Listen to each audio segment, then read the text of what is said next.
Leo nakuletea simulizi ya safari yangu ya kutoka nyumbani mpaka katika msikiti kwa ajili ya kufanya ibada ya swala. Nilitoka mdogo mdogo na kipikipiki changu, kila mmoja na uwezo wake, kwa hiyo huwezi kulazimisha uwezo wa mwezio kwa uchukua wewe. Kama mtu ana uwezo wa baskeli, basi atatumia baskeli. Kama mtu ana uwezo wa pikipiki, ndio kama hivi pikipiki ambayo natumia na mimi pia pikipiki. Kama mtu ana uwezo wa gari, range na vitu vingine vingi ambavyo vina uwezo wa kuweza kusafirisha mtu kutoka sehemu moja kwenda sehemu nyingine. Kwa hiyo nikaanza kutoka mdogo mdogo kama mnavyoona, nikawa navuka mitaa hiyo na barabara ikiwa ni safi kabisa siku hiyo, nikiwa natawakal kwa Mungu na umakini mkubwa kama dereva wa bodaboda. Basi na kuangalia sehemu tofauti tofauti ili mradi nisije nikawa nimeingia katika changamoto ya ajali.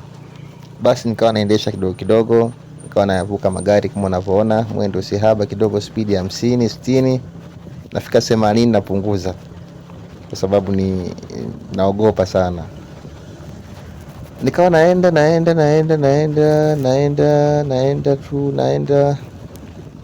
safari ikiwa mdogo mdogo.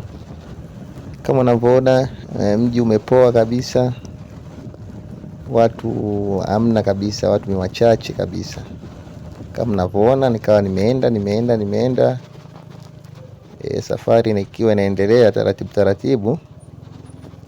Basi nikawa nimepunguza mwendo hapo kidogo kwa sababu kuna sehemu ya kuvuka watu. Baada ya kuvuka nikawa nimezidisha speed na kuondoka. Speed hapo ionyeshi, lakini nipo katika speed ya 50 kama sikosei. Nikaenda nikatakiwa sasa niweke gia namba 5 ya mwisho, sababu hii inatumia gia 5. Basi nikawa nimeenda navuka kama hizo bajaji navuka magari kama hivyo. Nikaenda na gari ile nataka ni overtake mbele, lakini mbele kuna magari mengine mengi. Kawa nimeweka tahadhari. Nilipita hilo la kwanza, baada ya kulipita nikawa natafuta sababu ya kuweza overtake hilo gari la mbele hapo, lakini bado nikawa sijapata nafasi ya kuweza overtake kwa sababu lilipo katika speed nzuri. Nikaangalia huku na huku, kaona pale kuna sehemu za kuvuka watu. Nikaenda hizo sehemu kwa mtu mwenyeji anaweza kapajua, lakini kwa mtu mgeni niulizeni kwenye comment, nitawajibu. Nikaangalia hapo kuna stand hapo, kaangalia magari yanaenda kidogo kidogo, tafuta sababu ya overtake ile gari huenda nisumbua la mbele. Nikakubali, nikaanza kupita sasa, nikaanza kuongeza gia sasa.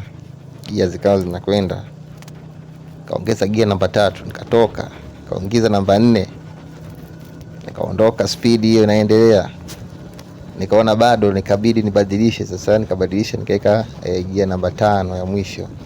Nikaanza kuvuta moto sasa, speed 30 hiyo, 40, 50, kawa inaenda tu 50, inaenda 50 ishavuka hivyo katikati. Nikabadilisha hiyo 60, imeshaingia 60, kuna bajaji mbele yangu. Nikaanza kupunguza mwendo, nikaangalia jinsi ya kumkwepa, nikamkwepa, nikaingia tena kwenye barabara yangu kuu nikiwa naondoka. Speed hii ni speed, sio kwamba speed ndogo, ni speed kubwa kiasi ambacho paka ni mwenyewe pia nilikuwa najiona kabisa nikiteleza hapa basi ni maiti. Hata kama nimevaa element, lakini bado haitusaidia chochote kwa mwendo ambao natembea. Speed 80 sio mchezo. Basi nikawa naenda huku namuomba Mungu kwamba nifike salama na niwahi swala mapema, nisije nikachelewa. Basi nikawa naenda hivyo kidogo kidogo. Hapo kidogo kuna kijimlima, kwa hiyo mwendo kama umepungua kidogo kutokana na gia kubwa. Nikabadilisha, nikashusha gia, nikaweka namba 4. Pikipiki ikawa imetulia sasa, ikawa inaondoka mdogo mdogo. Imeenda vizuri. Pale kuna gari haisi, ambapo gari hii pia inanionyesha ishara kwamba mbele kule kuna hatari, kwamba nisije nika overtake. Kwa hiyo nikamwacha naye ameingia kwenye kituo, nikabidi niondoke. Kumbe alikuwa yupo kwenye kituo.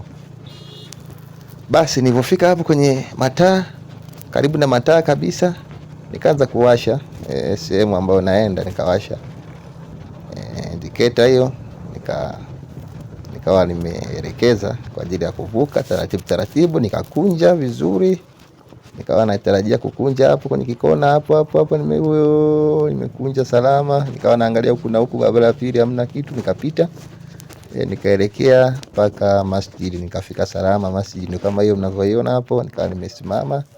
Baada ya kusimama, nikawa najiandaa kwa ajili ya kushuka na nikaweka pikipiki stendi ndogo, nikashuka kwenye pikipiki.